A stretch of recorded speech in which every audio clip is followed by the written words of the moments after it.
You. Hello, ladies and gentlemen. My name is Tom Burns, and I'm here to do a video called 3 True Christmas Horror Ghost Stories. Now, since it's Christmas, get in the Christmassy mood. Let's do a creepy, scary Christmas video. Don't worry, not all the Christmas videos that I'll be doing in the following weeks will be scary ones. I'm going to do some good mood ones to get you in the festive spirit. But for now, I want to do this story because I'm interested to see what kind of horror stories can happen around Christmas. Anyway, hope you enjoyed the video. Here we go. Just click that subscribe button and you could win an Amazon gift card. It's as easy as that. Beware the true horrors of Christmas. This world is a strange one. Holly jolly, Christmas might just be the happiest and most joyous time of the year for everyone. Gifts, family, compassion, what more could you want out of the most cheerful holiday? Untold horrors, that's what. Tonight, we have for you 3 true scary stories about the creepy side of Christmas. From ghostly hauntings to an unexpected guest, these Christmas stories will have you wary of what might be under your tree.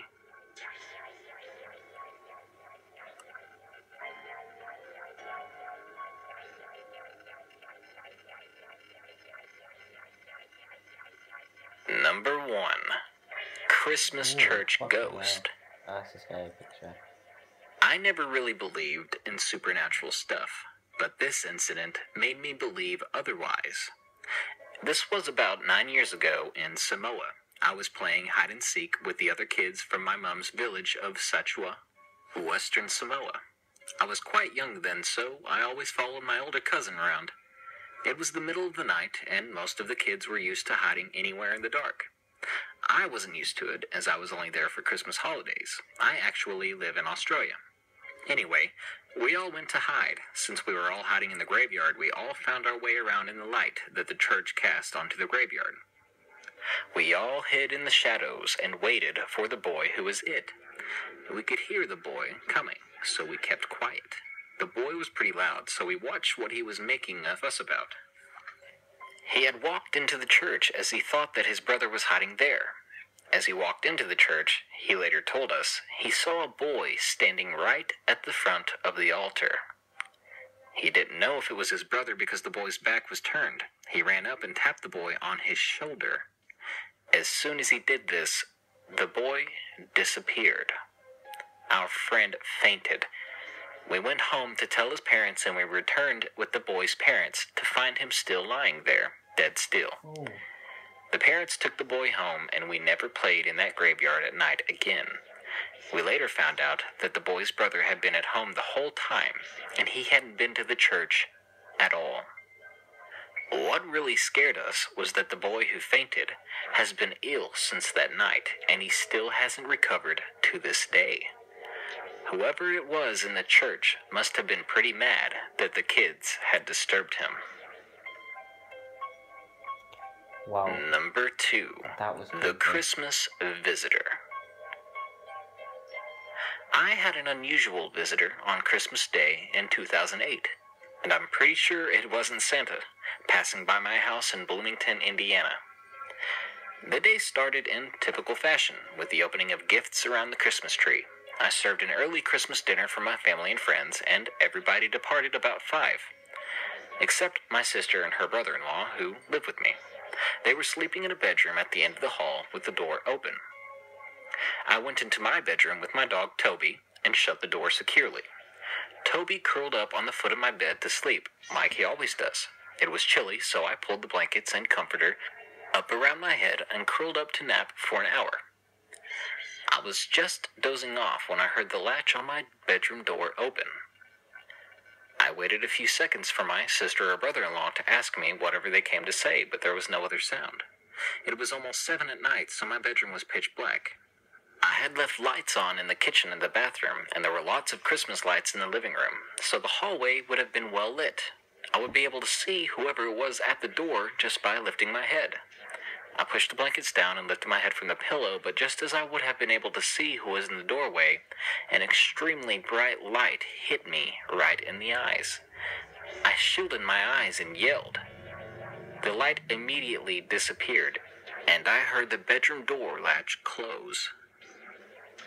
My bedside light is a touch lamp, so I tapped it on and looked around the bedroom. There was no one in the room except for me and Toby. Toby jumped off the bed and went to the door without showing any signs of alarm. At first, I wasn't frightened because Toby is a Dutch Shepherd, well trained to be an excellent watchdog and proven personal protection dog. Since Toby was already up, I decided to go let him outside and see what sis or brother-in-law needed. When I went into the hallway, I could see both of them still in bed. I took Toby to the living room to let him outside, and there was nobody there either. So, who opened my bedroom door and turned a spotlight on in my face?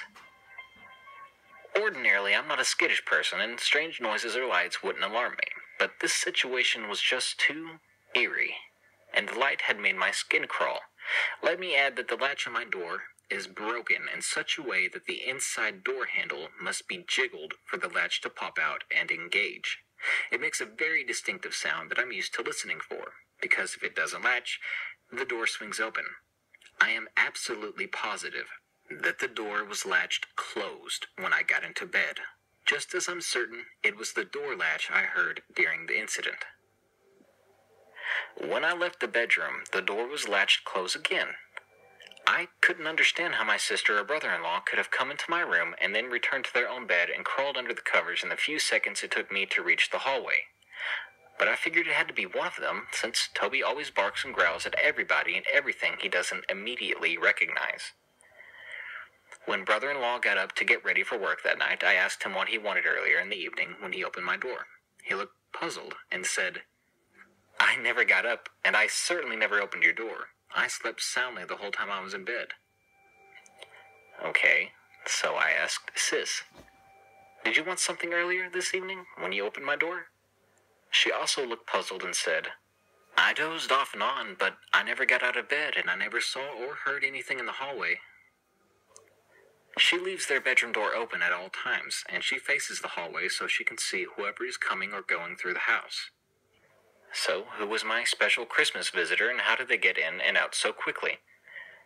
Like most people, the thoughts of loved ones are always close at hand during the holiday season. When I first went to lie down, I was thinking how happy I was that my small family had enjoyed a pleasant Christmas. But it would have been so much better if my mother and brother had still been alive to share it with us. I would like to think it was my brother's spirit stopping by to say Merry Christmas. I still think of you too. I haven't been able to debunk this strange event of any kind of rational explanation. I'm half afraid that my heart stopped during my sleep, and the light I saw was the bright light people report after near-death experiences. Leave it to me to see the stairway to heaven and ruin my chance at eternal paradise. I just have to make myself think that way, otherwise the truth might frighten me to the bone. The truth that it may have been a home invader. Freaky. Number 3. Freaky. Christmas Ghosts Caress. Freaky. It was Christmas time of 1995 at my aunt's house on a reservation in North Dakota. Some of my family was in the living room watching television. The kids were playing in the rooms or sleeping, and my uncle, aunt, and I were sitting at the table putting a puzzle together. My cousin, who worked at a casino, would come home around midnight or 1 in the morning. This night, as she pulled up and was walking forward toward the house, she looked in the window and saw me sitting at the table, my uncle sitting across from me, and someone standing to my left, and someone standing in the corner. So she continued to walk in the house, thinking nothing of it. When she got in, she said her hellos, put her stuff away, and came and joined us at the table. As we were sitting there talking, she looked at me and asked who was standing next to me a few minutes ago, and who was in the corner. I told her no one, and she said, "Yeah, there was someone standing next to you. It looked like your mom, and she was playing with your hair." She said this person was running her hand through my hair like a mother does to a child. This kind of freaked me out. I was probably only 12 or 13 at the time. My cousin swears up and down that someone was standing over me rubbing my head and watching me put the puzzle together with my aunt and uncle, and that there was another person standing behind that one. We got around to thinking it was probably her mother she saw, who had passed away on her birthday a week before Christmas in 1992. In my family, we consider our aunts and uncles to be just like our moms and dads. After thinking that it could have been her, it didn't scare me as much. However, we could never figure out who the person was standing in the corner. And always around Christmas time, something strange happens, and we just think it's her visiting us. Well, we hope it's her, and not something else. Ooh, is that... Okay, that video was very, very creepy. I said before this video, what could possibly be scary at Christmas? What horror stories could be told about Christmas? But I was wrong. There's plenty of fucking horror stories that could be told at Christmas. Anyway, I hope you enjoyed this video. As I said, in the future, maybe even today, I'm going to do more festive, happy Christmas videos. Might do one today, if not today, probably tomorrow. Hope you enjoyed this video. Speak to you soon.